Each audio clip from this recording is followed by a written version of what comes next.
ماہ ملکہ قسط نمبر 8۔ آج وہ چوڑی گلی بچوں کے بے ہنگم شور سے محفوظ تھی۔ ظاہر ہے یہ ان کے اسکول کا وقت تھا۔ ٹیکسی سے اترتے ساتھ وہ اپنے فلیٹ کی طرف بڑھی۔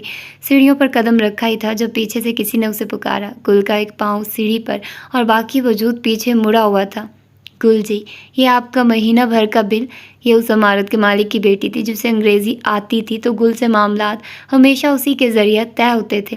اس میں بجلی، گیس، انٹرنیٹ اور پانی ہر چیز کا بل ہے۔ کاغذ کو تھامتے وہ بغیر کچھ بولے اوپر آ گئے۔ کمرے میں آتے ساتھ اس نے پہلے پنکھا چلایا اور بلیزر اتار کر بیڈ پر پھینکا۔ واش روم جانے کا ارادہ کرتی اس نے دروازہ کھولا۔ جب اس کی نظر پنکھے پر گئی، یہ چلا کیوں نہیں؟ دوبارہ سے بٹن دبایا اور تب اسے احساس ہوا، اللہ سمجھے مصر کی لوڈ شیڈنگ کو۔ دل ہی دل میں یاسمین کو کوستے وہ غسل خانے میں چلی گئی۔ 5 منٹ بعد وہ باہر نکلی تو چہرے سے پانی کے قطرے ابھی بھی ٹپک رہے تھے۔ چست سرخ پینٹ پر پہنی سیاہ آدھے بازو والی گول گلے کی ٹی شرٹ سامنے سے نم تھی۔ گل آگے آئی اور فون آن کیا۔ واٹس ایپ کی چیٹ میں سب سے اوپر نرگس کے میسیجز تھے۔ عادتاً گل کی انگلی ان تک گئی، پھر یاد آیا وہ تو ناراض ہے۔ آولا، کبھی کبھار مجھے لگتا ہے آپ میری کمائی ہمارے پر نہیں، اپنے کبھی نہ ہونے والے شوہر پر لوٹاتی ہیں۔ کل رات غصہ میں ادا کیے جانے والے جملہ یاد آیا۔ فون کو ایک طرف پھینکتے گلزار نے آنکھیں مونتے سر ہاتھوں میں گرا لیا۔ ایک بہن کو ڈھونڈ رہی تھی، دوسری بہن کبھی اپنی ہوئی ہی نہیں تھی، تیسری اس سے کیا امید لگانی؟ وہ جائے تو جائے کہاں؟ بیڈ پر کمر کے بل لیٹے فریم کے پیچھے سے نظریں بند پنکھے پہ مرکوز تھی۔ اسے گرمی لگ رہی تھی مگر اس سے بھی کہیں زیادہ اسے بھوک لگ رہی تھی، اور سب سے بڑھ کر اسے اپنے گھر کی یاد آ رہی تھی۔ وہاں کے لوگوں کی نہیں، وہاں کی دیواروں کی، وہاں کی گرمائش کی، وہاں کی ٹھنڈک کی، وہاں کے سکون کی، وہاں کی خاموشی کی۔ دیدارے غیر آنا، دیارے غیر آنا شاید اتنا مشکل نہیں جتنا دیارے غیر میں بسنا مشکل ہے۔ باب خادم، ایک دن گزرتے دیر کہاں لگتی ہے۔ یہ سورج طلوع ہوا، یہاں چاند نکلا، چاند غائب تو دوبارہ نیلے آسمان پر نارنجی روشنی بکھر گئی۔ یہ روشنی اپنا راستہ ڈھونڈتے ڈھونڈتے ہر گوشے میں پھیل جاتی ہے، پھر خواہ وہ فاتر اسلام کا گھر ہی کیوں نہ ہو۔ کیا ضرورت سے زیادہ حیرت؟ تم پاکستان جا رہے ہو؟ لیپ ٹاپ کی کھلی اسکرین پر زبیر سے لائیو کال چل رہی تھی۔ مگر کیوں؟ زبیر کے لہجے میں بات کرنے کے لیے درکار کراہیت اور حیرت کی صحیح مقدار تھی۔ آخر وہ کس سے مخاطب تھا؟ پاکستانی مخالف فاتر ابو الاسلام ظہور۔ حیرت کی بات ہے کہ اس شخص کی اپنی ماں پاکستان سے تھی، مگر پھر خیال آتا ہے اس عجوبے کو تو ہر عورت سے کھار ہے۔ یہ فاتر اسلام کا کمرہ تھا، پورے گھر میں اکیلے رہنے والے واحد انسان کا کمرہ، جہاں بیڈ پر سامان بکھرا تھا اور الماری کے پٹ کھلے تھے۔ کہیں خدا نہ خواستہ تم اپنے اصولوں سے پھر تو نہیں رہے؟ زبیر کے شکی لہجہ پر فاتر بھونچا رہ گیا۔ ہاں، البتہ ظاہر نہیں کیا کہ دل کی دھڑکن کیسے تھمی تھی، سانسوں کی ڈور کیسے حلق میں ٹھہری تھی۔ اصولوں سے ڈرپوک لوگ پھرتے ہیں۔ دور رکھے لیپ ٹاپ کی سم دیکھا، لہجہ اور آنکھوں میں سختی گواہ تھی کہ وہ ڈرپوک بالکل نہیں۔ جھوٹ بولنے کا پہلا اصول، بات گما دو یا دوسرے شخص پر ڈال دو۔ وہ کامیاب کیا تھا؟ ابھی کل رات ہی تو اس نے جھوٹ کس طرح بولا جائے پر ویڈیوز دیکھی ہیں۔ 15 منٹ بعد ہی اسے اندازہ ہو گیا اس فضول کام کو سیکھنے کی کیا ضرورت، وہ تو پیدائشی ذہین ہے، یوں چٹکیوں میں جھوٹ بولے گا۔ ہاں مگر پاکستان ہی کیوں؟ تو مفتی کے پاس چلے جاؤ۔ زبیر کو کل رات آنن فانن شرم ای شیخ مصر کا شہر کام کے سلسلے میں جانا پڑا، ورنہ ابھی یہ کال نہیں وہ سیدھا گھر پر ٹپکا ہوتا۔ اس سر درد کے پاس جانے سے بہتر میں زہر کی بالٹی میں ڈبکی لگا لوں۔ اپنی طرف سے بھرپور سلیقے سے پینٹ تہہ کرتے فاتح نے سوٹ کیس میں ڈالی۔ کہا نا اپنی طرف سے اس کے طے شدہ کپڑے کہیں سے بھی اس رتبے پر فائز نہیں ہوتے تھے۔ تو میڈیا والوں کو کیا بتانا ہے؟ ہوٹل روم میں بیٹھا زبیر اپنے دوست کی پیٹھ ہی کب سے دیکھ رہا تھا، چہرہ اس وقت دکھانے کے قابل جو نہیں تھا۔ یہی کہ پاکستان گیا ہوں اپنے گھر والوں سے ملنے، آفٹر آل۔ ہلکا سا سر اٹھایا۔ میری امی کا گھرانہ ہے وہاں۔ سفید دانتوں کی نمائش اس کمینی مسکراہٹ کو مزید زہریلی بنا رہی تھی۔ نہ جانے کیا خار تھی اسے اپنی ماں سے۔ لیکن اکتی نے تو مجھے کہا تھا تم گھومنے جا رہے ہو۔ سفید شرٹ کو تہہ لگاتے ہاتھ رکے۔ جھوٹ بولنے کا دوسرا اصول، ہر جگہ ایک افواہ سے منسلک ایک ساتھ جھوٹ بولا جائے۔ ناکامی اس کے چہرے پر سنہری حروف میں لکھی تھی۔ تو اس پاگل کو تھوڑی بتانا ہے میں نے کیا کرنے جا رہا ہوں۔ سفید شرٹ کو گول مول کرتے سوٹ کیس میں پھینکا اور باتھ روم کی طرف روانہ ہوا۔ اب احساس ہو رہا ہے کاش وہ ویڈیو مکمل دیکھ لی ہوتی۔ لیکن تم جا کیوں رہے ہو؟ کام ہے وہاں پر۔ اس کا دوست کچھ دیر خاموش رہا۔ اگر تم جا ہی رہے ہو تو اپنی امی کے گھر والوں سے بھی مل لینا۔ باہر سے زبیر کی آواز آئی۔ 6 فٹ 1 انچ کا مرد اپنی جگہ پر ٹھہر گیا۔ زبیر کے الفاظ نے ماضی کے بہت سے واقعات کی یاد دلا دی تھی۔ ان سے تو میں اپنے جنازے پر بھی نہ ملنا پسند کروں۔ بالوں پر لگائی جانے والی لاتعداد اشیاء کو سینے سے لگاتے یہ خیال ہی اس کے اندر کرواہٹ گھول چکا تھا۔ فاتر جب باہر نکلا تو اس کا چہرہ ویسا نہیں تھا جیسا وہ لے کر گیا تھا، غصہ سے بھرا، نفرت سے بھرپور۔ مٹیالے رنگ کا سفری بیگ لیتے اس نے اب سامان ڈالنا شروع کیا۔ تم ان سے کب ملے تھے؟ زبیر کا لہجہ مخلص تھا، بالکل اس کی شخصیت کی طرح۔ فاتر لحظہ بھر کو ٹھہر سا گیا۔ خدا ہی جانتا اسے ایسا کیا یاد آیا تھا جو چہرے پر چھائی سختی کچھ وقت کے لیے نرم پڑ گئی۔ میرے باپ مت بنو۔ فاتر کا لہجہ بیزار تھا، بالکل اس کی شخصیت کی طرح۔ زبیر نے ناگواری سے ہونٹ بھینچے۔ سیدھی طرح جواب دینا، حرام نہیں، بغیر شادی کے کسی کا باپ بننا بھی حلال نہیں۔ تنزن کہتے وہ آخر کار لیپ ٹاپ کے قریب آیا۔ زبیر نے مایوسی سے گردن دائیں بائیں ہلائی۔ میرے ساتھ ہمدردی مت دکھانا، ترس آ جائے گا مجھے تم پر۔ فاتر اسلام مسکرایا۔ نہ اس مسکراہٹ میں طنز تھا، نہ اس مسکراہٹ میں جبر، یہ صدقے دل سے ادا کی گئی پرشفیق مسکراہٹ تھی۔ زبیر نہ چاہتے ہوئے بھی نرم پڑ گیا۔ اس کا یہ خڑوس دوست سال میں ایک بار ہی ایسے مسکراتا تھا۔ کب جانا ہے؟ 1 ہفتے بعد۔ گھٹنوں کے بل وہ بیڈ کی پائنتی پر بیٹھا۔ دوسری طرف زبیر میز پر لیپ ٹاپ رکھ کے سامنے بیڈ پر بیٹھا تھا۔ میں آ جاؤں گا تب تک۔ ستیہ ناس ہو دوستی کا۔ فاتر کے قریب چھایا۔ باہر کا موسم اچانک آگ کی لپیٹ میں آیا۔ اگر اس کا یہ شکایتی دوست آ گیا یہاں تو اسے سب پتہ چل جائے گا، اور اگر اسے سب معلوم ہو جائے گا تو رپورٹ جائے گی سیدھا فاریہ ابو علیہ السلام کے پاس۔ انا کا مقابلہ بہت کٹھن تھا، کیسے بتا دے وہ اپنے اصولوں سے پھر رہا ہے۔ تم کیا گھاس لینے آؤ گے وہاں؟ وہیں بیزار اونچا لہجہ واپس آ گیا۔ زبیر نے غصہ سے دیکھتے کمر اکڑائی۔ میرا بیسٹ فرینڈ مجھ سے دور جا رہا ہے، اسے سی آف بھی نہ کرنے آؤں؟ بڑی مہربانی آپ کی، دور ہی رہیے مجھ سے۔ کی پیڈ پر انگلی رکھی۔ کیا مطلب میں اور تم میرے بیسٹ فرینڈ نہیں؟ فاتر اسلام کا کوئی بیسٹ فرینڈ نہیں، حکم صادر کرتے شہنشاہ۔ فاتر اسلام کال کاٹ چکے تھے۔ 1 منٹ کے لیے سوچا کہ زبیر کو بھی بلاک کر دے، لیکن سوئے ہوئے ضمیر نے ذلیل کرتے ہوئے کہا کہ اس بیچارے کو بلاک کر کے کیا ملے گا، وہی تو سب سے پکا خبری ہے۔ ذہن میں امڑتے خیالات کو جھٹکتے اس نے سکون کا سانس لیا۔ اس کا بھانڈا اگر پھوٹ جاتا تو مسئلہ یہ نہیں کہ وہ کہیں جا رہا تھا، مسئلہ یہ تھا کہ وہ کیوں جا رہا تھا۔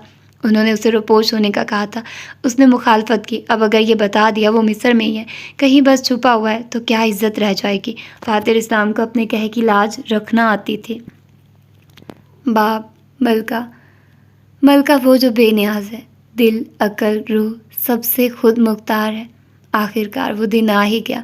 سچ پر پردہ ڈالتے، جھوٹی امیدیں تھماتے اور اپنے پیاروں کو نظر انداز کرتے وہ 1 ہفتہ گزرا تو اپنی منزل کے قریب جاتا 1 اور ہفتہ آیا۔ ماہ ملکہ کروز شپ کی دیو ایکل چمکتی کشتی دور سے نظر آ رہی تھی۔ گاڑی سے سر باہر نکالے المیرا عنایت محسن کے لب ستائش سے واو میں ڈلے۔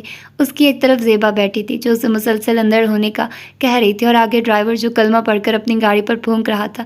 نہ جانے یہ عورت کس سیارے پر چلی تھی جو اتنا سامان ساتھ لے جا رہی تھی۔ آگے ایک سوٹ کیس، ٹیکسی کی چھت پر ایک بھاری بیگ اور کندھے پر چھوٹا سفری بیگ۔ دوسروں کی دنیا خریدنے جا رہی تھی یا اپنے لوٹانے؟ پتھریلی روش والے پورٹ پر ان کی گاڑی دھوپ میں جھلملاتی تیزی سے دوڑی اور عین پارکنگ لاٹ کے سامنے رکی۔ آگے کا داخلہ ممنوع تھا۔ ڈرائیور نے ایک قدرے مصروف گوشے میں گاڑی پارک کی اور پیسوں کا مطالبہ کیا۔ المیرا نے زیبا کو ادا کرنے کا اشارہ کیا، جس نے آگے سے ایسے دیکھا جیسے کہہ رہی ہو، میں زیبا ہوں، بل گیٹس نہیں۔ کنجوس ہی رہنا تم۔ ناپسندیدگی سے والیٹ میں ہاتھ مارتے پیسے نکالے اور ڈرائیور کو تھما دیے۔ یہ لو اور میرا سامان نکالو۔ گاڑی سے نکل کر المیرا نے جوش سے ادھر ادھر دیکھا، یہاں سے ابھی وہ ٹرمینل کی طرف جائے گی۔ خوشی تو اس کے چہرے سے ہی معلوم ہو رہی تھی۔ گندمی پھول دار فراق کے اوپر منی ڈینم جیکٹ اور سر پر پہنی بانس کی بنی ٹوپی جو مسلسل ہوا کے جھونکوں سے ہل رہی تھی۔ چلو زیبا باہر نکلو۔ جھک کر گاڑی کے شیشے سے جھانکی، بھوری لپسٹک میں رنگے ہونٹ مسکراتے رہے۔ المیرا، آگے تم نے ہی سب خود کرنا ہے، میرا یہاں اب کوئی کام نہیں۔ میں اندر نہیں جا سکتی تمہارے ساتھ؟ وہ بالکل سیٹ کے ساتھ چپکی بیٹھی تھی، جیسے اس کی دوست ہاتھ بڑھا کر ہی اسے کھینچ نکالے گی۔ المیرا نے منہ پھلاتے اسے دیکھا۔ ٹھیک ہے پھر، بائے بائے۔ اگلے ہی لمحے خوش ہوتے اس نے باہر سے ہی ہاتھ ہلا دیا۔ اب کیا وہ اسے گاڑی سے نکالنے کا تکلف کرے؟ اخلاقیات بھی کوئی چیز ہے۔ مگر المیرا، میرے پیسے؟ وہ پکارتی رہ گئی۔ چھوٹی فتنہ اپنا سامان سنبھالتی اب بورڈنگ کے لیے آگے ٹرمینل کی طرف بڑھ گئی۔ پتہ نہیں اس نے زیبا کی بات سنی بھی تھی یا پھر سن کر انسنی کر دی تھی۔ ٹوپی والی لڑکی جیسے ہی پارکنگ لاٹ سے نکلی، ایک سلور رنگ کی آڈی سست روی سے پارکنگ لاٹ میں آئی۔ بہت انتظار کے بعد ایک کونے میں گاڑی پارک کی۔ فاتر اسلام اپنی ہی گاڑی میں آیا تھا جو یہاں بحفاظت کھڑی رہے گی۔ ویسے بھی 10 دن کی بات ہے، 10 دن بعد وہ واپس قاہرہ میں ہوگا۔ پیچھے کھڑی اس گاڑی کا نظام اور دیکھ بھال کروز والوں کی ذمہ داری تھی۔ فاتر پہلے ہی ان اخراجات کی ایک طے شدہ رقم ادا کر چکا تھا۔ ٹرمینل کا ایک ہی دروازہ تھا، عموماً 2 دروازے ہوتے ہیں، ایک ان لوگوں کے لیے جو قدر کم قیمت اور کم عیاشی پر جا رہے ہوں، اور دوسری طرف وہ جو عیاشی سے مراد اپنی یاٹ کو بھی استعمال کر سکتے ہوں۔ اپنی ٹوپی کو اڑنے سے بچاتے ہوئے ہاتھ رکھا، دوسرے ہاتھ سے لال رنگ کا سوٹ کیس سنبھالتے، ایک کندھے پر بھاری بیگ اور پیٹھ پر دوسرا کم بھاری بیگ ڈالے وہ چلے آ رہی تھی۔ لوگ ٹولیوں کی صورت میں ہر جگہ موجود تھے۔ دفتر ایک کونے سے پستہ قد والا ایک آدمی نمودار ہوا۔ لباس سے وہ یہیں کا اسٹاف ممبر لگ رہا تھا۔ گلے میں جھولتا بیج اور سر پر موجود ٹوپی پر لگا لوگو۔ میم اپنا سامان دے دے، اندر پہنچوانا ہے۔ اس کی آواز میں ادب جھلک رہا تھا۔ ایک ہاتھ سے ٹرالی گھسیٹتے وہ دوسرا ہاتھ اب المیرا کے سامان کی جانب بڑھا رہا تھا۔ وہ مصر میں نئی ہوتی تو ضرور بے وقوف بن جاتی، مگر یہی تو بات تھی، وہ یہاں نئی نہیں تھی، پچھلے 8 سالوں سے یہی رہ رہی تھی۔ ایسے کئی کلی اور پورٹر سفر کے دوران جگہ جگہ ملیں گے۔ مصر میں اس طرح سے لوٹ مار سب سے عام تھی۔ میں خود لے جاؤں گی۔ بہت شکریہ آپ کا۔ یہ سروس بھی ضروری نہیں کہ ہر بحری جہاز آفر کرے۔ کئی جہازوں پر آپ کو سامان خود لے جانا ہوتا ہے اور کہیں آپ کو یوں آسانی مہیا کرتے ہیں۔ یہ تھوڑا خطرناک ہو جاتا ہے کیونکہ عموماً لوگوں کو ان کا سامان صحیح جگہ اور وقت پر نہیں ملتا۔ المیرا 8 سال پہلے یوں ہی ایک مرتبہ ٹھگی جا چکی تھی، اب بار بار نہیں۔ ٹرمینل کے اندر آؤ تو یوں لگے گا کسی سرکاری دفتر کے اندر داخل ہو گئے ہو۔ چونکہ یہاں 2 دروازے نہیں تھے تو ٹرمینل کے اندر ہی ایک طرف لگژری سوٹ کا میز لگا تھا، دوسری طرف عام رہائشیوں کا۔ اس تفریق کو دیکھ کر اسے تھوڑی سبکی ضرور محسوس ہوئی۔ بامشکل مسکراتے اپنی غیر ہوتی حالت پر قابو پایا۔ کوئی نہیں، ایک دن وہ بھی یہ لگژریز خرید لے گی۔ المیرا کے مطلوبہ میز کی جانب چلتے ہیں جہاں بیریئر لگا کر 3 لمبی قطاریں بنائی گئی تھی۔ المیرا آگے آئی اور اپنا پاسپورٹ دکھایا، مہر لگوائی۔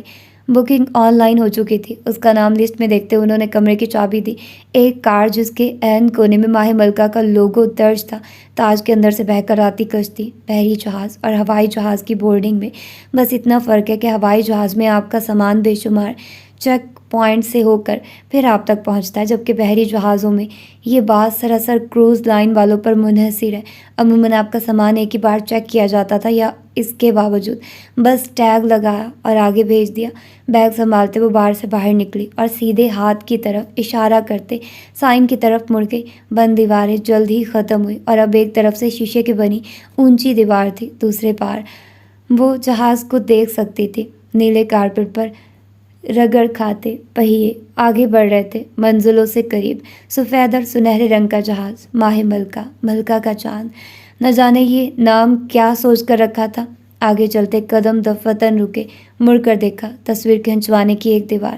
یہ تقریباً ہر بحری جہاز میں ایک الگ سے کونا بنایا جاتا ہے جہاں مسافر کی اپنی مرضی ہے کہ کیا وہ رک کر تصویر بنانا چاہتا ہے یا نہیں۔ شیشے کی دیوار کے بالکل سامنے میٹل کی کرسیاں سجی تھی جیسے ایئرپورٹ کے ویٹنگ ایریا میں ہوتی تھی۔ اگر کوئی پہلے آئے تو وہ یہیں بیٹھتا تھا کیونکہ جہاز اپنے وقت پر روانہ ہوتا ہے۔ المیرا اپنا منہ کیوں نہ مشہور کروائے، سامان بیچ راستے میں روکتے بھاگتے ہوئے گئی۔ عجیب غریب شکلیں بناتے اس کو اللہ جانے کون سا سکون مل رہا تھا۔ تصویر بنوا کر دوبارہ سامان سنبھالا۔ دور کھڑے 2 گارڈز اس عورت کی ہمت پر حیران تھے۔ خود سے بھاری سامان وہ اتنے آرام سے سنبھال رہی تھی۔ قریب آنے پر اس کا کارڈ دیکھتے انہوں نے اسے آگے بڑھنے کا اشارہ کیا۔ بس ایک موڑ مزید۔ شیشے کی بنی روش جو اوپر نیچے سے بند تھی، جیسے کوئی شفاف سرنگ جس سے سورج کی روشنی ٹکرا رہی ہو، اس میں چل کر آتی المیرا کی آنکھوں میں امید اور ستائش کے کہیں چراغ جل اٹھے۔ اس کے آگے پیچھے کہیں لوگ تھے، باندھ کی بولیاں، مختلف نسلوں کے چہرے۔ یہ چراغ مانند لگنے لگے جیسے اس کے قدم ویلکم ٹو ماہ ملکہ کروز شپ کے بنے کارپٹ پر آ ٹھہرے۔ ساتھ کھڑے سٹاف نے گرم جوشی اور مؤدبانہ انداز میں خوش آمدید کیا۔ اندر ایک الگ ہی دنیا تھی۔ اوپر نیچے آتی شیشے کی لفٹس، آس پاس بنی دکانیں، ریسٹورانٹس، کیفیز، سینما کیا کیا نہیں تھا یہاں۔ جوش سے المیرا کی ایک دبی دبی سی چیخ برآمد ہوئی۔ سنیکرز والے پاؤں سے ایک قدم آگے رکھا، ٹائلز کا چمکتا فرش، ہونٹوں پر ہاتھ رکھ کے وہ گھوم کر سب دیکھ رہی تھی۔ یہ شروع کہاں سے ہوتی تھی اور ختم کہاں ہوتی تھی؟ وہ 10 دن میں کیا کیا دیکھے گی؟ الٹے قدم لیتی وہ جہاز کے ارنقش کی گرویدہ ہو رہی تھی۔ فی الوقت وہ 5ویں ڈیک یعنی 5ویں منزل پر موجود تھی۔ اس سے اوپر 4 منزلیں مزید تھیں اور پھر 10ویں منزل پر چھت۔ آنکھیں بند کرتی ایک لمبی سانس لی اور بالآخر اپنا سامان سنبھالا۔ بالکل سامنے ATM تھا اور اس سے آگے لابی۔ المیرا کے دانت آج اندر نہیں ہونے تھے۔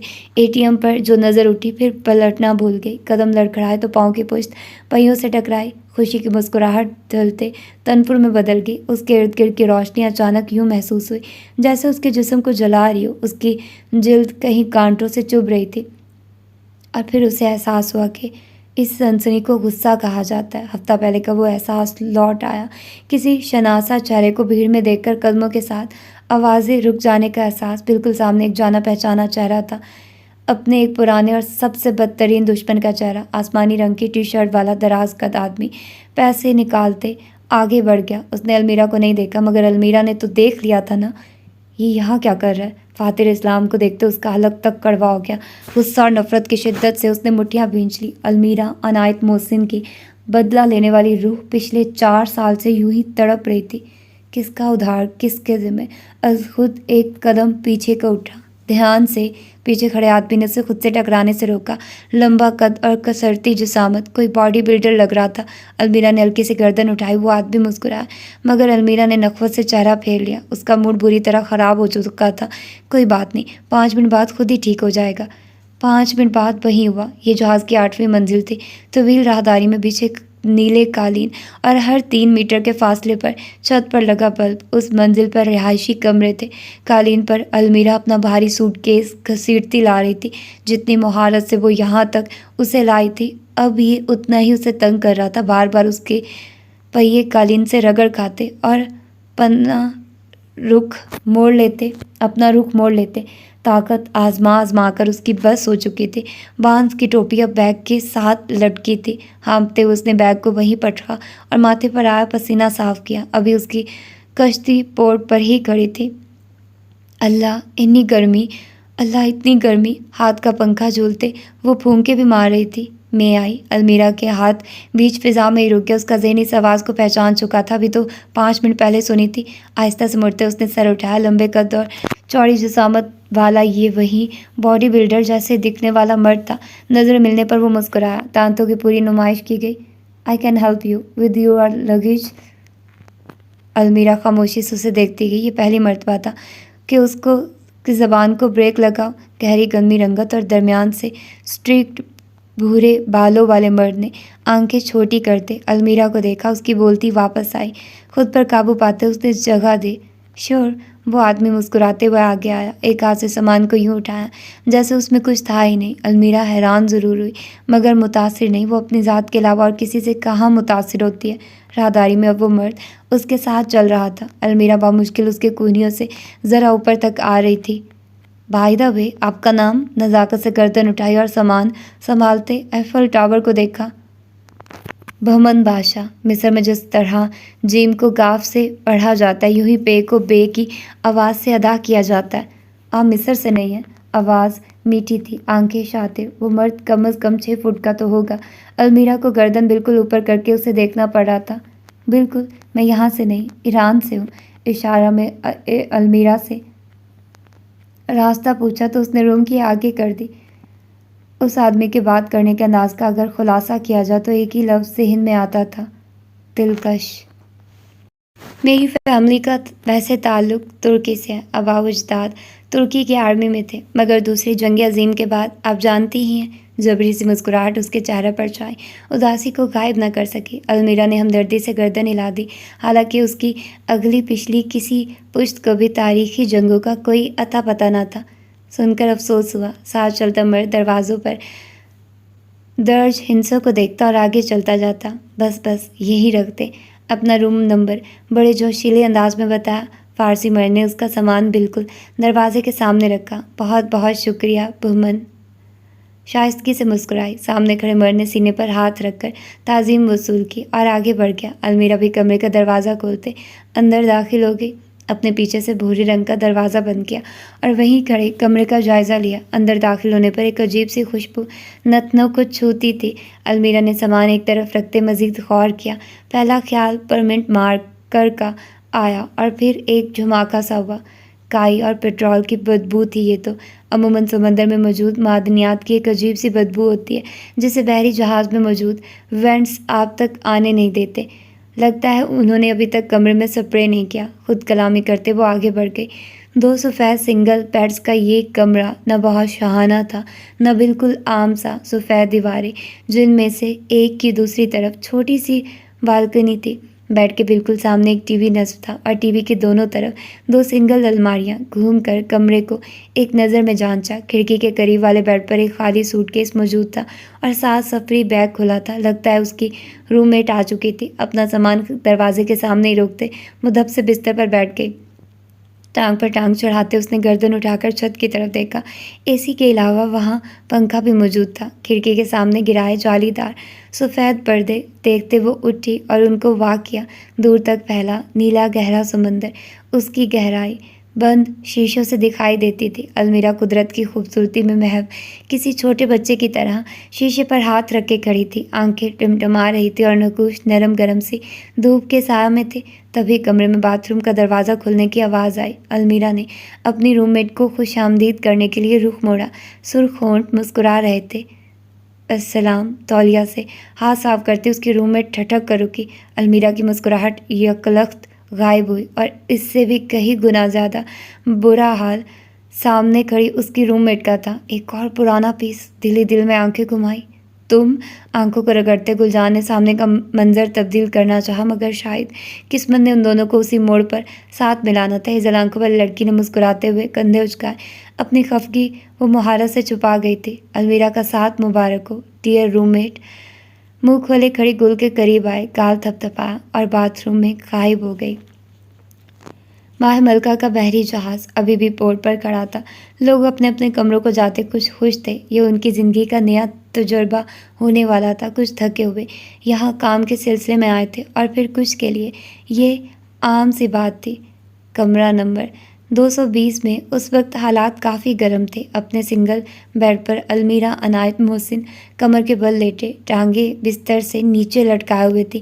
ساتھ اس کا سامان بکھرا ہوا تھا اور خود وہ اپنے موبائل پر نہ جانے کیا دیکھ کر کھلکھلا رہی تھی۔ دوسری روم میٹ کا حال کچھ یوں تھا کہ اس نے آتے ساتھ پہلے اپنا سامان سیٹ کیا اور اب وہ اپنا سفری بیگ خالی کر رہی تھی۔ اس کا منہ لٹکا ہوا تھا۔ ہاں، مانا اسے روم میٹ سے اتنا خاص مسئلہ نہیں تھا، مگر اگر روم میٹ المیرا جیسی چڑیل ہو تو کون بندہ ذات خوش ہوگا؟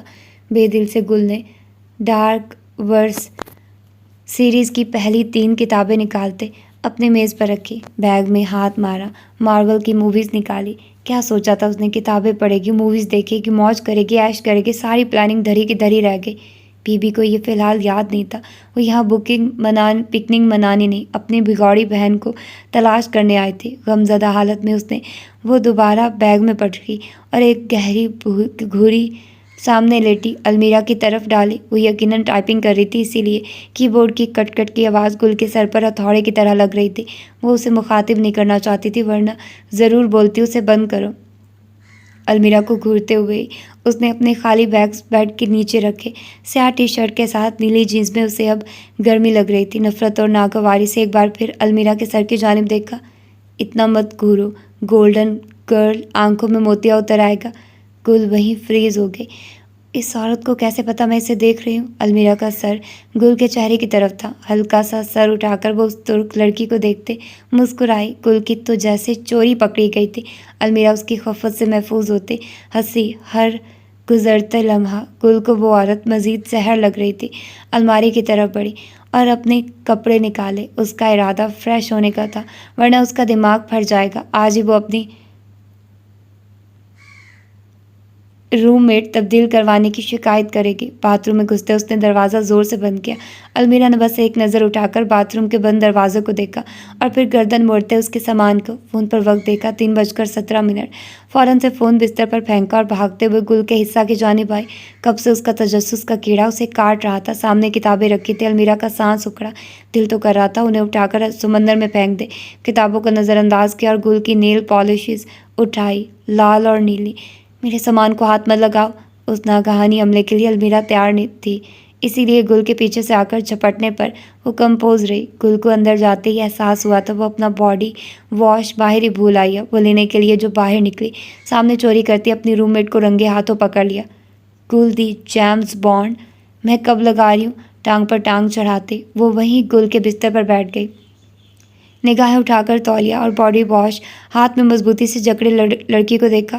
اس کی ہر دھرمی گل کو مشتعل کر گئی۔ جھوٹ بول رہی ہو تم، میں نے تمہیں خود دیکھا ہے۔ ثبوت؟ سبز دکھنے والی آنکھوں میں جتاتا ہوا تاثر تھا۔ کیا مطلب ثبوت؟ میں نے خود دیکھا ہے تمہیں۔ اس کی آواز غصہ کی شدت سے بلند ہوئی۔ 15 منٹ میں اس کی روم میٹ اس کی دماغ کا فیوز اڑا چکی تھی۔ تمہاری چیز ہے، تم تو مجھ پر کوئی بھی الزام لگا سکتی ہو۔ گل کو لگا وہ کسی انسان نہیں، دیوار سے بات کر رہی تھی، جہاں سر پٹکنے پر خون کا فوارہ الگ اس کے ماتھے سے نکلے مگر دیوار کا رتی برابر بھی فرق نہ آئے۔ خفت سے اس کی بہویں آپس میں ملی۔ تم ہوش میں تو ہو؟ تمہیں لگتا میں چوری کرنے آئی تھی؟ المیرا اٹھ کر اپنے بستر تک گئی اور دوبارہ اسی انداز میں لیٹ گئی۔ ہاں شاید۔ کیا مطلب شاید؟ تمہیں تو اپنی بات پر اعتماد تک نہیں ہے۔ شرمندگی اسے چھو کر بھی نہیں گزری تھی خود پر۔ پہلے بھروسہ کرنا تو سیکھ لو، پھر الزام لگانا۔ مفت کا مشورہ دیتی وہ اب اپنا social media up to date کرنے لگی۔ پہلو میں گرے تولیہ پر گل کی مضبوط گرفت اس وقت اس کے اندر چلتی جنگ کی بھرپور عکاسی کر رہی تھی۔ اگر اس میں سے انسانیت مر چکی ہوتی تو ابھی نیل پالش اٹھا کر سیدھا اس جسائڈ کیٹ، کتنا اچھا نام رکھا تھا، کے سر پر دے مارتی۔ پھٹے گا نہ صحیح، خراش یا زخم تو آ ہی جائے گا۔ پاؤں پٹکتی وہ غسل خانے میں چلی گئی۔ اس کے بچوں جیسے انداز پر المیرا دل سے مسکرائے۔ کافی بھائی تھی اسے یہ شدت پسند گل۔ لو المیرا، تمہارے 10 دن یادگار گزریں گے۔ ہاتھوں کو فضا میں بلند کرتے روشنی کے راستے میں کیا، بائیں ہاتھ کی وہ انگلی چمک اٹھی۔ باب منصف، کمرہ نمبر 220 سے باہر قدم رکھو، بائیں ہاتھ پر 2 کمرے چھوڑ کر دوسری طرف آؤ اور کمرہ نمبر 217 کے دروازے کے سامنے ٹھہر جاؤ۔ دروازہ بند تھا مگر اندر چلتے ہیں۔ یہ کیا، یہاں تو شیمپو بھی نہیں، ایک پریشان حالت میں بولتا فاتر اسلام باتھ روم سے باہر نکلا۔ باہر موجود زمین پر اپنا پلنگ لگاتے دبیر السازار نے ایک بے تاثر نگاہ اس پر ڈالی۔ مجھے کیا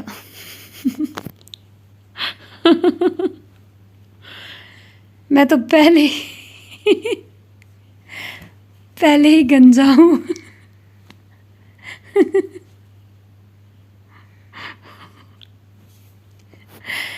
کمر پر ہاتھ جمائے فاتر منصوبہ بندی کر رہا تھا۔ وہ اپنے حسین بالوں کو یوں ضائع نہیں ہونے دے سکتا۔ وہ دبیر السازار نہیں بنے گا۔ کچھ وقت پہلے کمرہ نمبر 217 بھی بالکل اسی طرز پر بنا تھا جیسے کروز میں باقی کمرے۔ وہی بلند سلائڈنگ کھڑکی جو سفید پردوں سے ڈھکے تھے، لہلہاتے پردے سامنے رکھے 2 سفید صوفوں سے ٹکراتے تو باہر دور دور تک پھیلا سمندر نظر آتا۔ البتہ کمرے میں ایک ڈبل بیڈ تھا، بے شکن چادر، سائڈ پر رکھا ایک نائٹ لیمپ، سامنے لگی LED سکرین۔ دروازے سے اندر داخل ہو تو چھوٹی سی راہداری کے ایک طرف باتھ روم تھا اور دوسری طرف چھوٹی الماری۔ کمرے میں اس وقت ایک ہی انسان کھڑا تھا، 5 فٹ 3 انچ سے نکلتا قد، اجلی سفید رنگت کے ساتھ سیاہ ہوڈ اور خستہ حال جینس۔ دبیر السازار اپنا بیگ کھولے سامان الماری میں رکھ رہا تھا جب دروازہ کھلا اور آنے والے نے بغیر دیکھے سامنے کون تھا دروازے پورا دیوار کے ساتھ لگا دیا۔ اوہ سوری سر شکر، دبیر پہلے ہی اچھل کر ایک طرف ہو چکا تھا۔ اندر داخل ہونے والا حواس باختہ ہوا،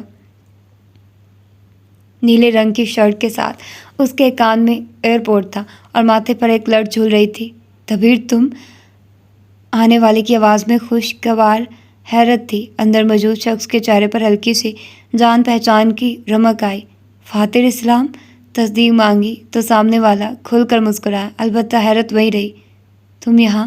اس کے مسکراتے ہونٹ اس بات کے گواہ تھے کہ وہ یقیناً دبیر کو یہاں دیکھ کر پریشان کم اور خوش زیادہ ہوا ہے۔ کیسے ہو یار؟ ہاتھ آگے بڑھایا۔ لگا جھٹکا؟ فاتر اسلام اور اتنا میٹھا لہجہ۔ البتہ سامنے والے کو کوئی جھٹکا نہ لگا، وہ اس گرم جوشی سے واقف تھا، اسی لیے خاموشی سے ہاتھ ملایا، آگے بڑھ کر الماری کے پٹ بند کیا اور باتھ روم کی طرف مڑ گیا۔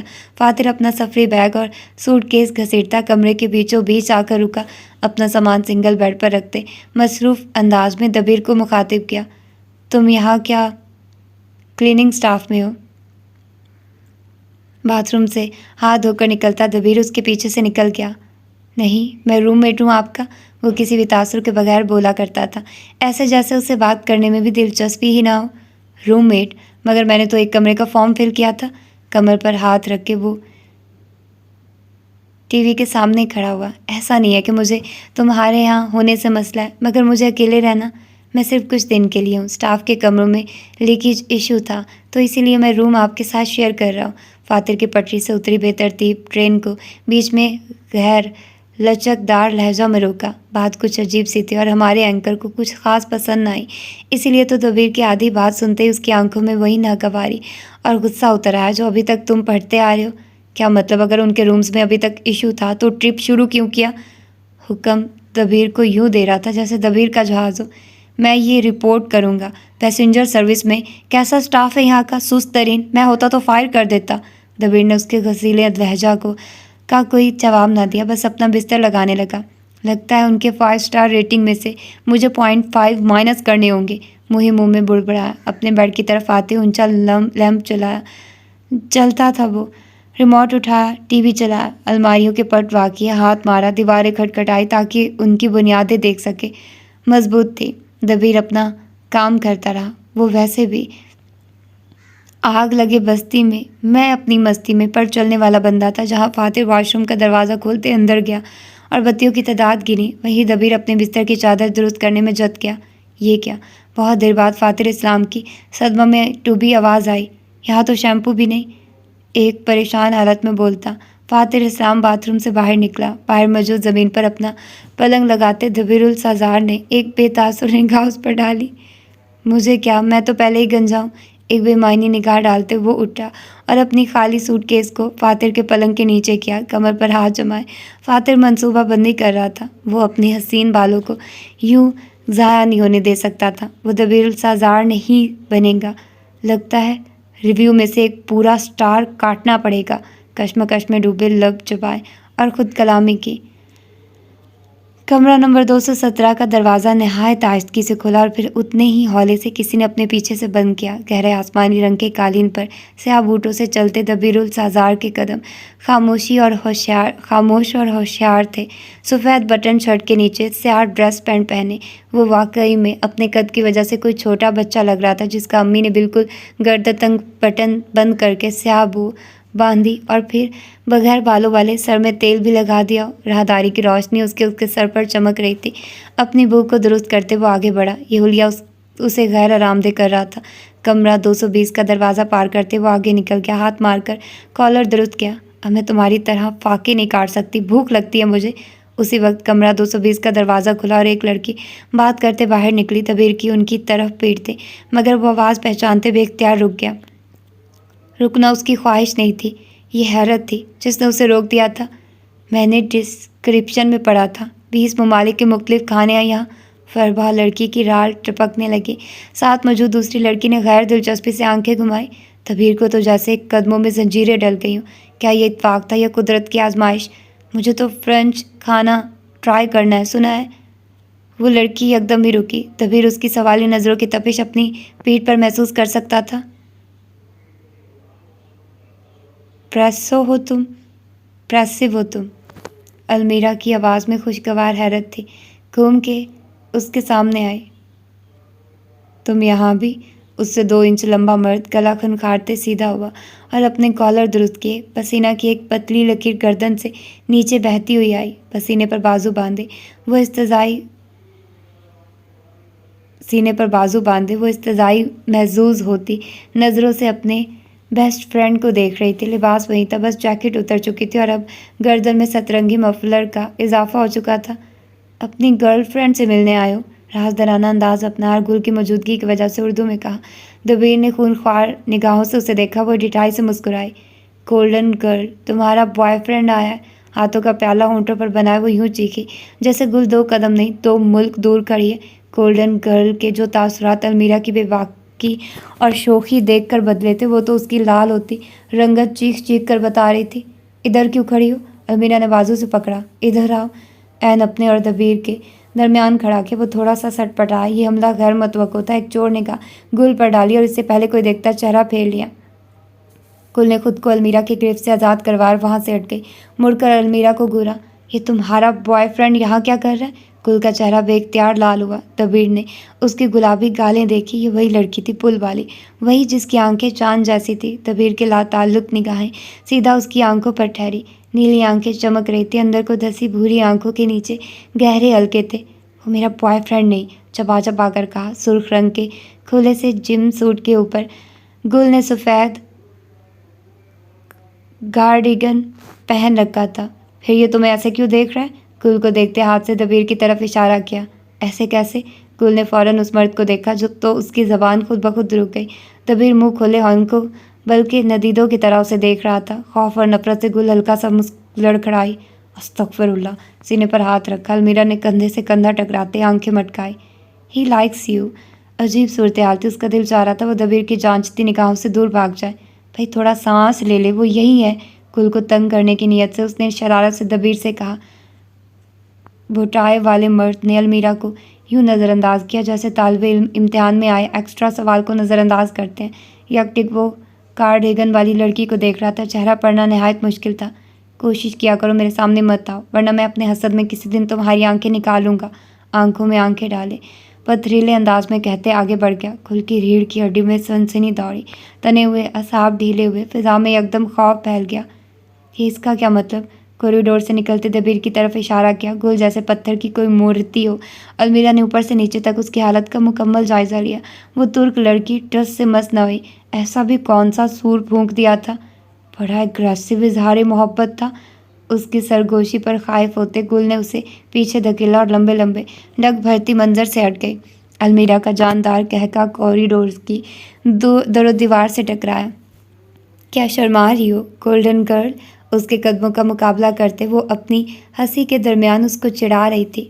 باب محافظ شفاف نیلا سمندر۔ اس نے آج تک اسے قریب سے نہیں دیکھا تھا اور آج وہ اسی سمندر کا سفر کر رہی تھی، اسی لیے کبھی معلوم ہی نہ ہو سکا اسے سی سکنس نامی بلا بھی ہے۔ ان کا جہاز سورج ڈوبنے کے بعد پرواز کرے گا۔ اس وقت چھٹی منزل پر موجود وسیع لکڑی کے ٹیرس پر جہاز کی ٹیم انہیں ہنگامی صورتحال سے نمٹنے کے طریقے سمجھا رہی تھی۔ دھندلے منظر کے پار وہ بس اتنا دیکھ سکتی تھی کہ کچھ آدمی اور بہت سے لوگ کہہ آ رہی تھی، مگر یہ ساتھ کھڑی بلا یہ زیادہ بڑی قید تھی۔ لکڑی کے بنے اس ٹیرس کی ریلنگ سورج کی حدت سے چمک رہی تھی۔ پورے ٹیرس کو سفید شیڈ سے ڈھانپے گویا دھوپ سے حفاظت دی گئی ہو۔ گلجان اور المیرا بھی اسی بھیڑ کا حصہ بنے پیچھے کھڑی تھی۔ مانو نہ مانو یہ کپل بھاگ کر آیا یہاں۔ شکلیں تو دیکھو ذرا ان کی، کیسے گھبرائے ہوئے ہیں۔ اس بڈھے کو کیا عیاشی سوجی تھی یہاں آ گیا؟ دیکھو تو صحیح کیسے بتیسی نکال کر عورتوں کو دیکھ رہا ہے۔ استغفر اللہ، یہ سارا خاندان ہی لے آئی ہیں کیا؟ المیرا کی ہر آتے جاتے پر تبصرہ نگاری عروج پڑتی۔ اس کے کہنے پر گل دیکھ تو لیتی مگر پھر مایوسی سے منہ پھیرنا پڑتا، کیونکہ نہ تو وہ کپل اتنا کھلکھلا رہا تھا، نہ اس بڈھے کے چہرے پر کوئی مسکان تھی اور نہ ہی وہ کوئی کثیر فیملی ساتھ لائے تھے۔ ہر جملہ کسنے کے بعد وہ خود ہی کانوں کا ہاتھ لگاتی اور توبہ توبہ کرنے لگتی۔ اس وقت گل کو ساتھ کھڑی لڑکی اپنے گاؤں کی ایک تاریخی ہستی کی یاد دلا رہی تھی۔ بمشکل گل کے کانوں تک آتا قد اور پکڑ میں نہ آنے والی زبان۔ ایک اس کو آتے چکروں نے عذاب میں ڈالا تھا، دوسری اس چکر دینے والی نے۔ ویسے یہ جو ہمارے پیچھے 2 لڑکیاں کھڑی ہیں یہ اسپین سے آئی ہیں، لگتا ہے اکیلی ہیں۔ المیرا نے زور سے اس کا کندھا ہلاتے کہا۔ گلجان جو ان حماق سے سامنے کھڑے لائف جیکٹ کو پہننے کا طریقہ سمجھاتے سپروائزر کو سننے کی کوشش کر رہی تھی، المیرا کا بازو ہلانے پر چڑھ گئی۔ صبر کے گھونٹ پی پی کر بوتل پوری ختم ہو گئی تھی۔ کتنی گرمی ہے یار، ہاتھوں سے آوادی مجال ہو جو زبان کو ایک منٹ بھی آرام دیا۔ ناپسندیدگی سے آنکھیں گھماتی گل کی نظر یکلخت ٹھہر گئی۔ کافی فاصلے پر موجود لمبے قد اور ڈائی شدہ بالوں والے ایک مرد نے ان کی طرف مڑ کر دیکھا، سر دائیں بائیں ہلاتے حواسوں پر قابو پایا۔ خوبصورت چہرے پر پہلے حیرانی آئی اور پھر دبا دبا غصہ۔ یہ خبیث اسے کیسے باچھے نکال کر دیکھ رہا تھا، گل نے یہ محسوس کیا۔ المیرا کی زبان کو ایک دم ہی بریک لگ گئی ہے۔